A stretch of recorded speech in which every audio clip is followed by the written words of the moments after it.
Hey, come catch this wave with the Fixx squad. The Fixx is in. I'm Mr. Soul, I'm tuning in. What you doing?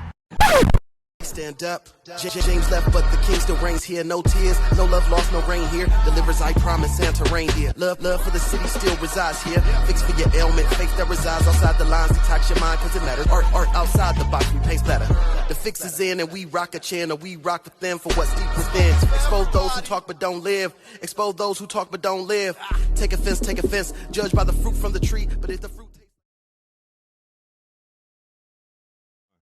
Welcome back, DJ Focus. You tap back into the Fixx, your source for faith-infused hip-hop, R&B, and poetry.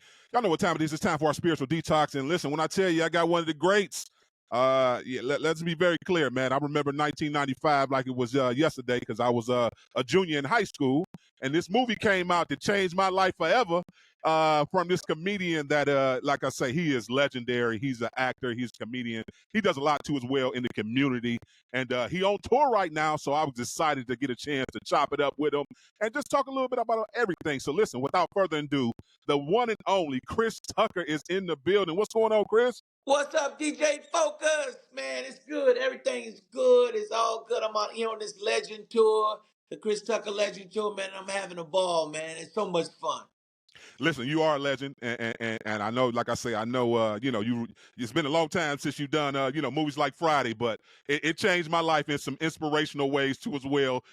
So I just want to salute you for making that movie, because yeah, you changed the culture. So first, share a little bit of your faith journey with the people. I think the people need to hear a little bit more about your spiritual growth and where you are now and your relationship with God. Well, thank you, man. I appreciate that, man. My mom's raised me in church, man, and I'm from Decatur, Georgia, and man, I always knew God had His hands on my life. Even though, and He showed me my purpose. My purpose, something that I had a passion for. Stand up comedy. I started in high school. I truly believe God showed me that's something I could do. In the 10th grade, I started hosting talent shows at my high school, and man, I just took it from there. And yeah, man, God just was opening doors, closing doors. But now as a man, my spirituality really helps me maneuver through life in a huge way, man. Think big decisions I have to make, challenges go through. I have a foundation that I put it in God's hand. I don't try to do everything myself, and I always have belief that it can always get better. Things can Yeah, work out. Yeah, absolutely. With God, everything can work out. Listen, you were bold, man. I don't know many people will turn down money, man. When they're going through their spiritual challenges. Talk about that, man. Was it something that God like just truly revealed to you in that moment? It was like you wanted to go in a new direction with your acting career. Yeah, it was just like it was things that I wanted to do. I knew it was, fame, all the stuff happened really fast, success in movies and in stand up. And I just felt like it was more. It was more to, the money and all that stuff. And I always wanted to go and do bigger and greater things. So that made me kind of step back a little bit and to live a little bit and grow a little bit to reach those levels that I knew that was out there, not that the level that Hollywood had for me, but where I believed that I could go. And yeah, man, and it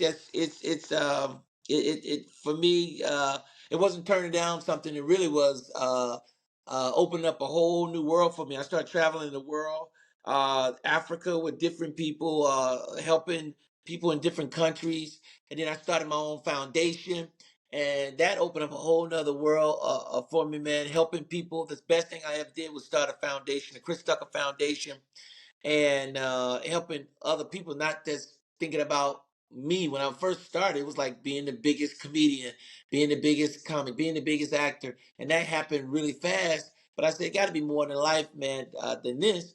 And I stepped back and just brought my horizons, the perspective, seeing things around the world, what's going on around the world, and just helped me be a better person. And yeah, this fulfilled my life in a great way, man. No, that's real. So talk about a little bit more about your foundation. What exactly does your foundation do for the listeners who don't know about your foundation? Well, it's the Chris Tucker Foundation. We do a golf tournament every year. I bring in all my friends. That's part of it. When I step back, I traveled around the world, got friends all over the world, friends in, of course, in the United States. I have them all come in to my golf tournament and we celebrate, and they come and spend their time and sweat to raise money, man. And then we do homeless ministry. We do scholarships for kids and we anybody in need, we try to help them out, man. So we do it all. No, that's real. I definitely want the people to know that because yeah, you've been doing that for a while. Thank you. I saw a video, man, with you and Donnie McClurkin singing, man. Talk about Yeah, that. Was that recent or was that something that just kind of resurfaced? Did you see it? that was last Father's Day. Yeah, that was Okay. Father's Day, and man, it was Judge Maybelline has a Father's Day thing with boys and their fathers day, and man, Donnie McClurkin is a good friend of mine. He got me on that mic because I sung years ago, I think at a Stella Awards, and Donnie McClurkin was there, and he said, "Man, you can sing. You really can sing." Yeah. And so he knew I could sing a little bit, and he put me on that mic. It was Father's Day, last Father's Day, and then Faith Evans was there. I said I was in between two giants, man. They could really sing. So we had a good time. We had a really good time. Listen, you held your own. That's why I was going to ask. Have you ever thought about doing a little singing, little project? Just doing your own little thing? Definitely, man. That's what I want to do next, man. I always wanted to sing, man. I always felt like I could do it, man. So definitely, I want to do it. So hopefully, I get something out soon.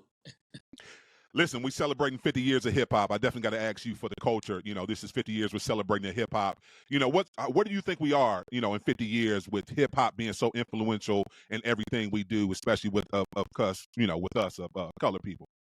Big time, man. I think we're on the top of culture, man, around the world, and we can influence so many around the world, and we do influence so many people around the world. That's why it's so important to keep it positive, to keep it,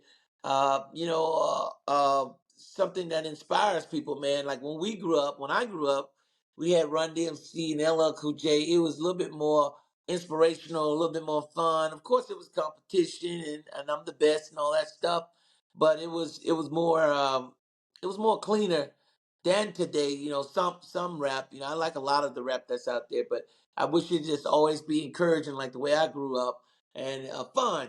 Fun. Keep it fun and keep it encouraging.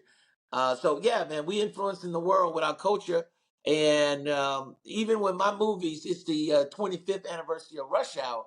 So we had hip hop in there, we had rap on the soundtrack. We had in Def Jam, where I come from, Def Jam, doing my first stand up on HBO, Def Jam, Comedy Jam. It was hip hop. So I'm really a big part of hip hop and the culture, man. So it's a blessing, man. It's a powerful thing. We just gotta use it right and not misuse it. Absolutely. I know you're in Atlanta a little bit. Are you familiar with some of the Christian hip hop artists like Lecrae and Reach Records in Atlanta? Are you familiar with them at all? Yeah, oh yeah, definitely, man. I love their music, man. And I'm always listening to a good gospel station down there. Willie Moe Jr. is a good friend Yeah. of mine, and Yeah. yeah, man. I make sure I listen to my inspirational music and mix it up a lot, man, for sure. Yeah, absolutely. Yeah, we play nothing but Christian hip hop on our station, so that's why I wanted to salute them. Listen, I definitely got to talk about this Air movie before we talk about the comedy and get you out of here. Yeah. Listen, that role you did in the Air movie, I'm be honest with you, for you to not be, hadn't done a movie in a while, I got to commend you, man. You need to win all type of awards for that role, man. You played your butt off in that thing. I was Thank you, like, man. you listen. I love Ben Affleck and I love everybody else, but I was like, nah, Chris stole the show. Without Chris, that movie, Thank you, man. that movie ain't no good. So talk about how did you even get that role? Thank you, Air. man. You know what? It was God, man. That's a good question because it was God. It came out of nowhere. Ben Affleck always said he wanted to work with me, but I thought he was just talking. I would bump into him around town. But he went down to talk to Michael Jordan about the movie.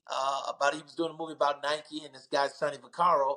And Michael Jordan said, if you want to do a movie about Nike, you got to have Howard White in there. A character Howard White in there. And then Ben thought about me because he always wanted to find something to work with me with. And I basically I know Howard White too, so that was the blessing. I was able to pick his brain and talk to him about the character, and I basically wrote my own part in the movie. And Okay. man, it was so much fun because I like working like that anyway with the Fridays and rush hours. Always, kind of wrote my own stuff and did my own thing to try to make it better than what it was. And yeah, man, so it was a blessing from God, man. So much fun, and I'm glad it worked out and people are liking the movie. So What's that like being good friends with Michael Jordan? Like, let's be very clear. He revolutionized what we know as fashion when you talk about his sneakers and how, listen, everybody not only wanted to be like Mike, but if you ain't had no mics on when you stepped out, you was kind of like a lame. I'm just being honest. So what's that that like to just have a good friendship with him over all these years and be able to play in that role? Man, it's crazy because it's still like, some people like him, Michael Jordan and Eddie Murphy and Michael Jackson. It's like we grew up, idolizing them, and it's still the same, man. When I'm around Michael Jordan or Eddie or Michael, it was like I was a fanboy. I was like, hey, man, and I'm all smiling like, fox eating sauerkraut, like Quincy Jones would say. So those guys are always heroes of mine because I grew up watching them, and I always hold them on a pedestal. So it's great.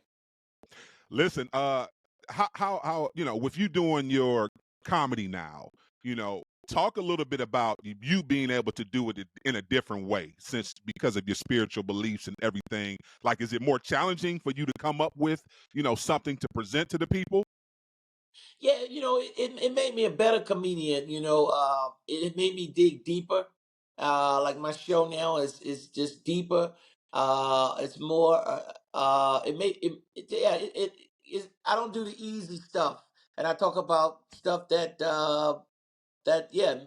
people was like they want to know what they want to know about me, and then also I do a lot of acting and singing and everything in my act is so much fun because I'm free to do whatever I want to do. So it definitely helped me be a better comedian for sure. Last question. I'm gonna get you out of here. I usually ask the group question, but I'm gonna ask the comedian question. If you could pick 3 top comedians of all time, what's your 3 top comedians that you would pick? uh I would say Red Fox, Richard Pryor, and Eddie Murphy. Wow, in that order. That's beautiful. Listen, yeah, tell the people, man, how they can follow you and this tour. How long are you going? I know you on tour now. How many more legs you got, so the people will know, and definitely how to follow you on all your social media platforms. Well, we had 30 dates. Now we're doing 32. We just added on another show in New York. We added on another show, and then we ought to add on another show in Houston. So, yeah, man, we just gonna probably keep adding them on. We sold out, the show in New York, so we got another one coming in Houston. We sold out that one. So, man, we all over the place, man, and I'm loving it. I don't think I ever want to stop. So, yeah, we're gonna be out here. But Instagram, you can find me on my Instagram, and I think it's Chris Tucker on Instagram, and all the other stuff. So it's awesome. The legendary Chris Tucker. We appreciate your time, King. Listen, we got to go to a break. We coming right back with more. Keep it locked. You tune into the Fix. You know the Fix is in.